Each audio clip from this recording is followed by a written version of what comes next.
حي على الفلاح.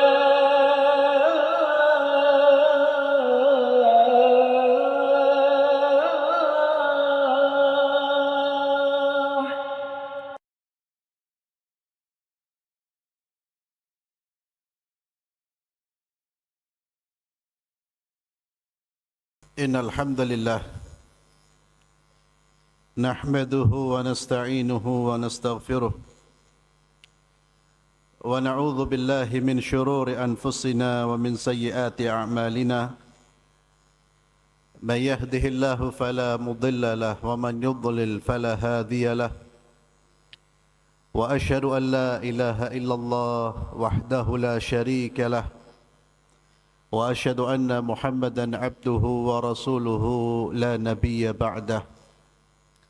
قال الله تبارك وتعالى في كتابه الكريم: أعوذ بالله من الشيطان الرجيم.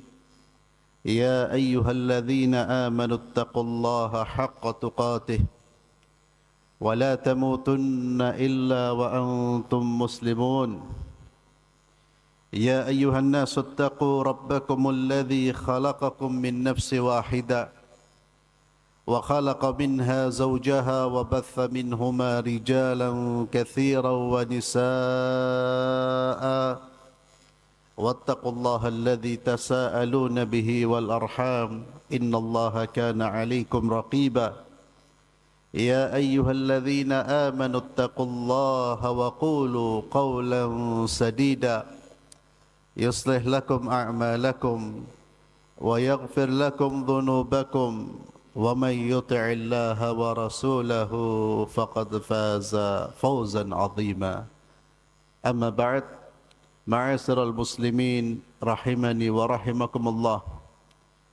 Khatib berwasiat untuk diri pribadi dan juga kepada para jamaah sekalian agar senantiasa bertakwa kepada Allah Subhanahu wa taala dengan sebenar-benar takwa, dengan menjalankan perintah-perintah Allah dan menjauhi larangan-larangan Allah Subhanahu wa taala.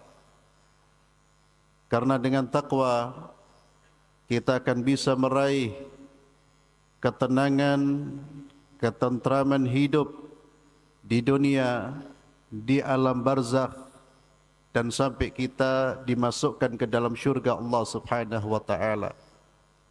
Satu-satunya bekal yang menghadirkan ketenangan jiwa, kekuatan jiwa dan kebahagiaan di alam barzakh dan tiket ke syurga adalah bekal takwa. Takwa dengan menjalankan perintah-perintah Allah dan menjauhi larangan-larangan Allah dimanapun dan kapanpun kita berada. Ma'asyiral muslimin rahimani wa rahimakumullah. Khutbah pada siang hari ini berjudul agar tidak menjadi orang-orang yang merugi atau orang-orang yang merugi. Ketahuilah ma'asyiral muslimin, orang-orang yang merugi, yang pasti rugi, yang kerugiannya akan mendatangkan kesengsaraan adalah orang-orang yang dianggap oleh Allah sebagai orang-orang yang rugi. Kalau anggapan kerugian itu dari manusia, orang mengatakan kepada kita Anda rugi, belum tentu kita rugi. Karena timbangan manusia ya untuk menimbang keuntungan dan kerugian itu berbeda-beda. Dan ada yang tepat, ada yang keliru. Terkadang orang menganggap kerugian padahal itu adalah keberuntungan. Ada yang mengatakan itu keberuntungan padahal itu kerugian. Namun jika Allah Azza wa Jalla yang menyatakan kalian orang-orang yang rugi, maka itulah kerugian yang sesungguhnya. Kerugian yang betul-betul menjadikan seseorang berada dalam kondisi yang membuat dia sulit, dalam kondisi yang membuat dia tersiksa. Oleh karena itu seorang muslim dia hendaknya mencari tahu siapa orang-orang yang beruntung menurut Allah dan mencari tahu siapa orang-orang yang merugi menurut Allah.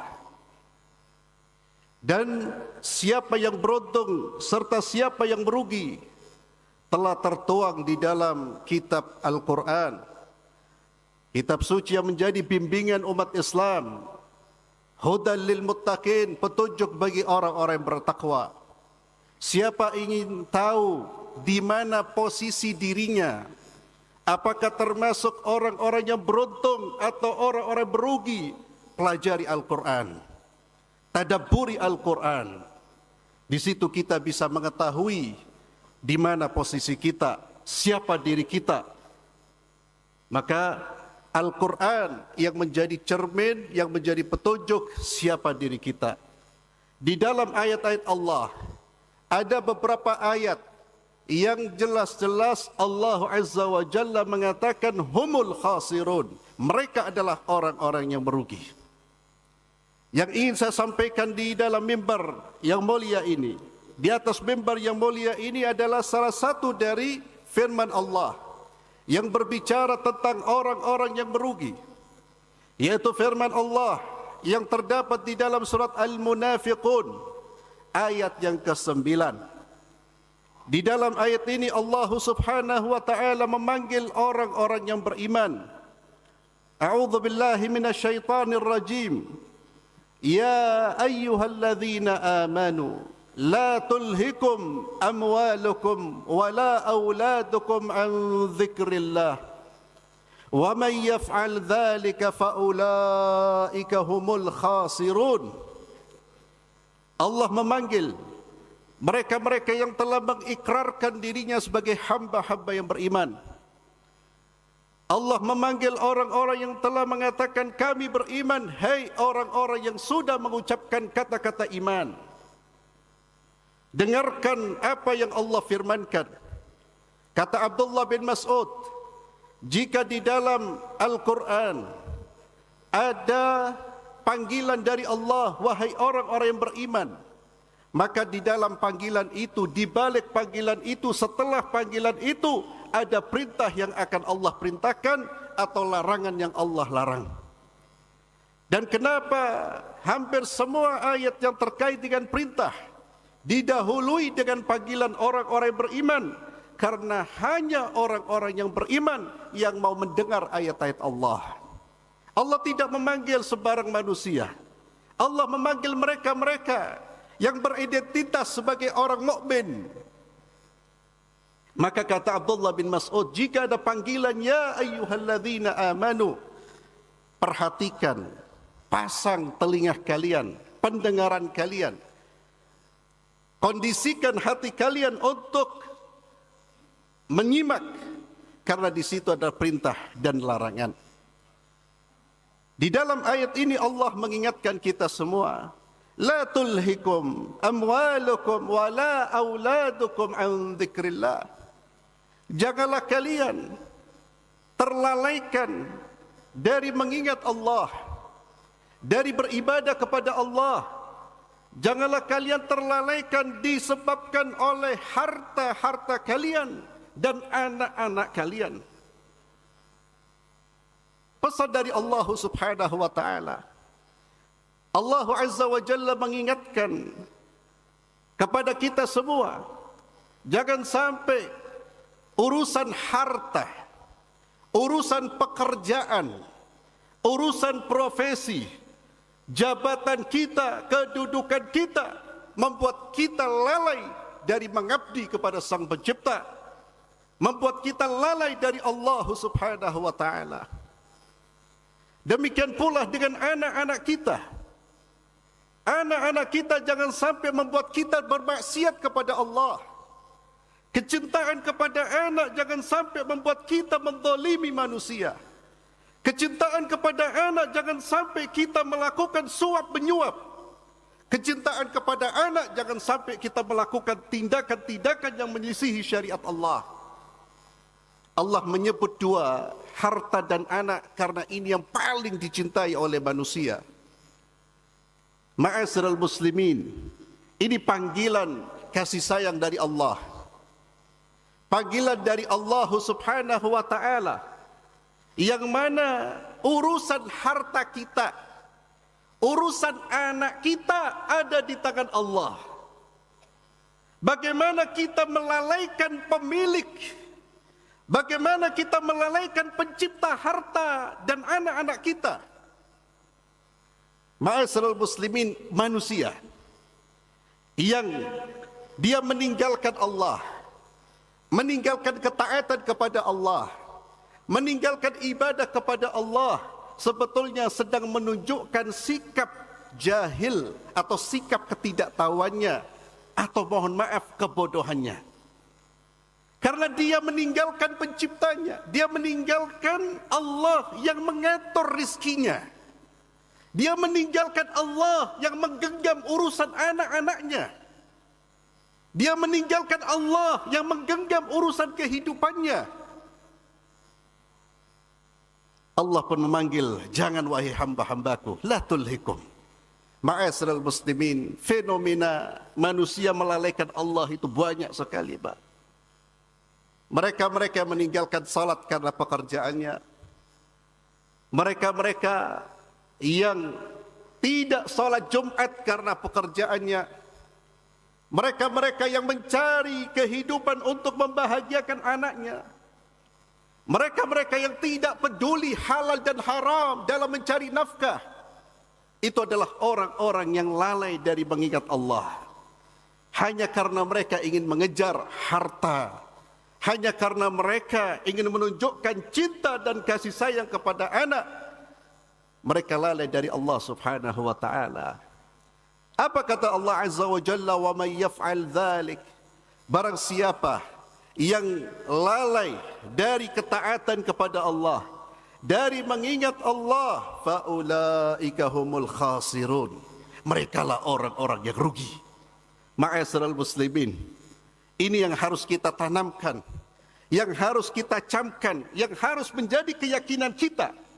Setiap aktivitas, perbuatan yang membuat saya lalai dari Allah, demi Allah itu akan mendatangkan kerugian yang hakiki. Orang yang sedang sibuk mengurus bisnisnya, dia lupa dengan salat, bisnisnya tidak akan mendatangkan keuntungan. Itu yang harus kita tanamkan. Orang yang sengaja telat untuk menghadiri salat Jumat, hanya gara-gara dia mencari nafkah, demi Allah aktivitasnya justru akan mendatangkan kerugian. Sebaliknya harus kita yakinkan kepada diri kita bahwa setiap ketaatan kita kepada Allah tidak akan mendatangkan kerugian. Setiap ibadah yang kita lakukan dengan sungguh-sungguh, setiap panggilan Allah yang kita respon dengan cepat, justru itulah yang akan mendatangkan kebahagiaan kita fid dunya wal akhirah. Barakallahu li wa lakum fil Qur'anil azim. ونفعني وإياكم بما فيه من الآيات والذكر الحكيم وتقبل الله منا ومنكم تلاوته إنه هو السميع العليم.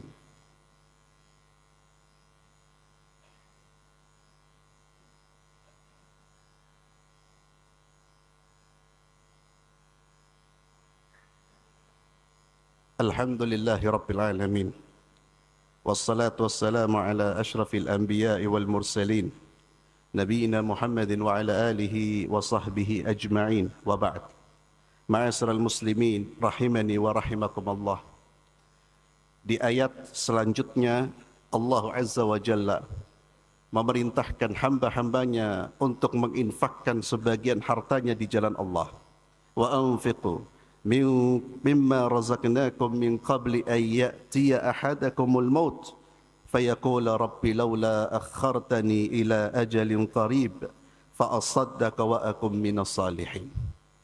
Ma'asyiral muslimin, Allah memerintahkan kita untuk menginfakkan sebagian harta kita di jalan Allah. Dan Allah mengingatkan, jangan sampai kita menunda infak. Dan ini juga berlaku bagi amal-amal saleh. Jangan sampai kita tunda sampai datang kematian kepada salah seorang di antara kalian.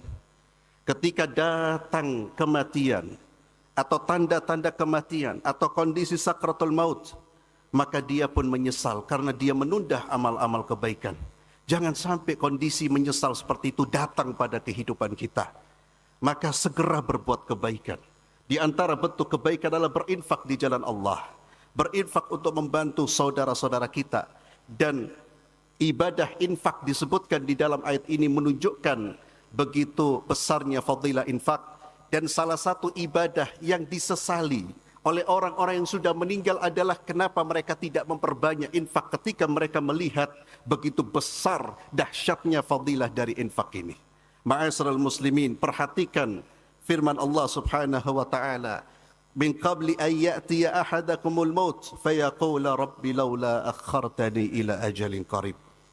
Jangan sampai kita menyesal lalu kita berkata, ya Tuhanku, mengapa engkau tidak menangguhkan kematianku sampai waktu yang dekat? Beri aku waktu sesaat ya Allah. Beri aku waktu sebentar saja. Untuk apa? Melihat hartanya? Untuk memperhatikan jabatannya? Tidak. Beri aku waktu agar aku menjadi orang-orang yang saleh. Mari kita renungkan ma'asyiral muslimin, begitu menyesalnya orang-orang yang melalaikan. Begitu menyesalnya orang-orang yang tidak memanfaatkan waktu yang Allah berikan untuk beramal saleh. Begitu menyesalnya yang mereka minta, ya Allah, walaupun waktu sesaat berikan kepadaku. Tapi apakah penyesalan di saat itu bermanfaat? Tidak. Itulah penyesalan yang tidak akan merubah keadaan. Penyesalan yang merubah keadaan adalah penyesalan ketika kita masih hidup, masih sehat. Mari ma'asyiral muslimin, kita memperhatikan tugas kita sebagai hamba Allah. Silakan bekerja, silakan mencari nafkah. Namun, ikutilah aturan Allah. Ikutilah petunjuk Allah. Responlah panggilan Allah. Demi Allah, kehidupan kita di tangan Allah. Mereka yang beruntung adalah mereka yang datang kepada Allah dengan hati yang tunduk. Maka Allah akan memberikan keberuntungan di dunia, di alam barzah sampai di akhirat kelak. Mudah-mudahan kita semua menjadi hamba-hamba Allah yang tidak dilalaikan oleh harta, jabatan, anak-anak kita. Dan kita menjadi hamba-hamba Allah yang senantiasa taat dan patuh kepada Allah dengan menjalankan seluruh ajaran Islam sampai kita berjumpa dengan Allah Subhanahu wa taala. Allahumma lakal hamdu kama yanbaghi li jalali wajhika wa 'azimi sultanik. Allahumma salli wa sallim ala sayyidina Muhammad. Allahumma ja'al jam'ana hadha jam'an marhuma wa tafarraqana min ba'dihi tafarruqan ma'suma wa la taj'al fina syaqiyan wa la mahruma.